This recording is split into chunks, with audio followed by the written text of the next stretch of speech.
And welcome to this week's Adelaide Flower Club. This week we're going to do something a little bit different. We're going to be reversing the way we, how do we put it, work with the flowers. So not necessarily working with the flowers, but I'm not going to be working to a vase. I'm going to create the bouquet and I'm going to let you find a vessel at home to work to. So we don't always work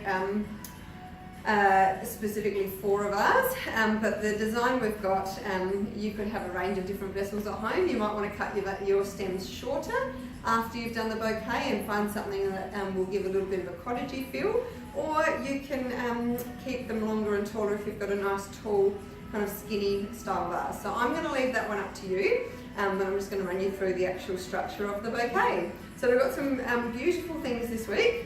We've got a little bit of a mixture of touch of modern with some very pretty blooms. So these ones are called tropical tops or dolly tops.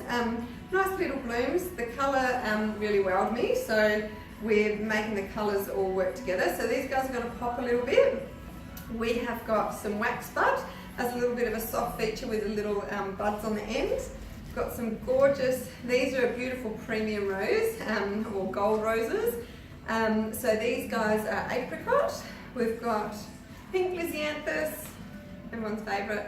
We've got some sims. Not everyone loves sims, but they're definitely still trending. So we've got those to work with the apricot tones. And you've just got 2 stems of scabiosa. Beautiful flower, terrible name, but yeah, they will last about 4 to 5 days. So we've just put a couple in, just to give a pop of pink.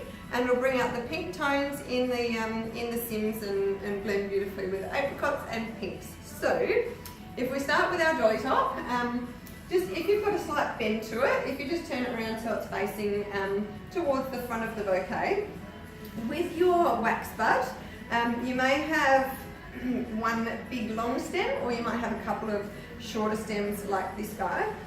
Perhaps before we start, you might actually want to strip those down a little bit.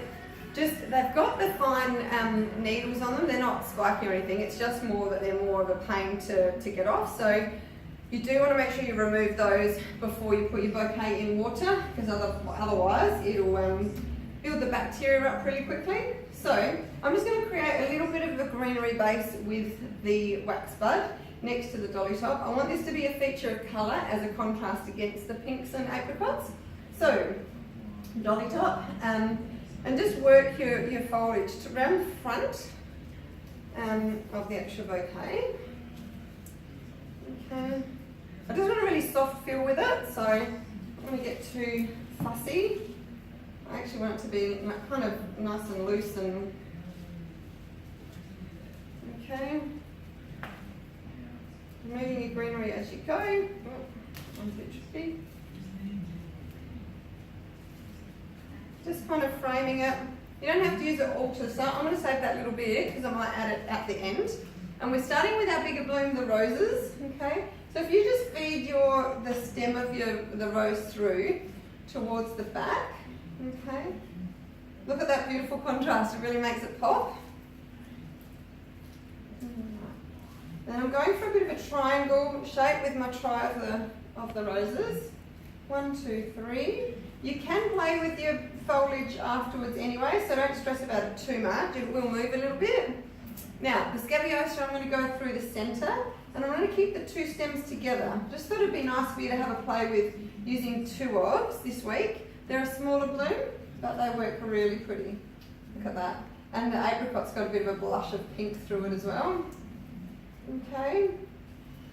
So you can see all my stems are kind of all swivelling around, working around rather than going flat on the bouquet. You want to actually swivel it a little bit to get a bit of depth to it. Okay. Next I'm going to work with my lysianthus and have a bit of a play. Everyone's bouquet is going to be different. Every flower is different, and every lysianthus, some of you might have a real big cluster, others this is kind of a medium one. So work out what works best in your bouquet. I'm just going to, look, works beautifully. Bit of a pop on the side. And then I'm just going to finish off with my 3 sims. So, you have a little bit of a play. I'm going to take that one out again.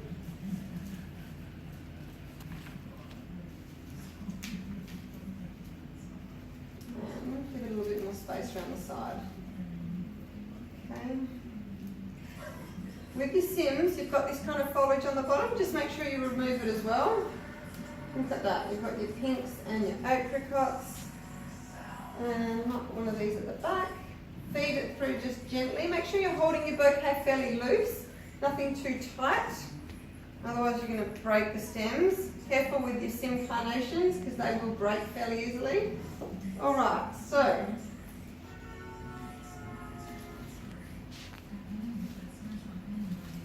I'm just going to shuffle so we've got a little bit of softness. And this is why I just wanted to save that last stem for the end, because I just want to add a little bit of softness through the centre of the flowers here. Just want to poke through a little bit. Nothing structured, just very loose and casual. I'm just going to have a quick look in the mirror. One sec. Beautiful. Okay, so you can see all of that. Okay, soft, beautiful, pretty tones. Now, if you just tie off with either a piece of string, you could use a rubber band. Either one of those is going to work.